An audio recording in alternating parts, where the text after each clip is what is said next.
more cages, no more fear. No more cages, no more fear. Dr. Asya, we are near. Dr. Asya, we are near. يا أيها الذين آمنوا استعينوا بالصبر والصلاة إن الله مع الصابرين. ولا تقولوا لمن يقتل في سبيل الله أموات بل أحياء ولكن لا تشعرون.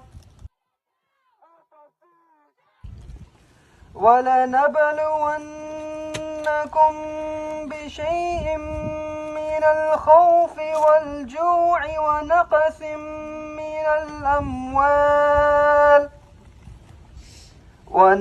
من الأموال والأنفس والثمرات وبشر الصابرين.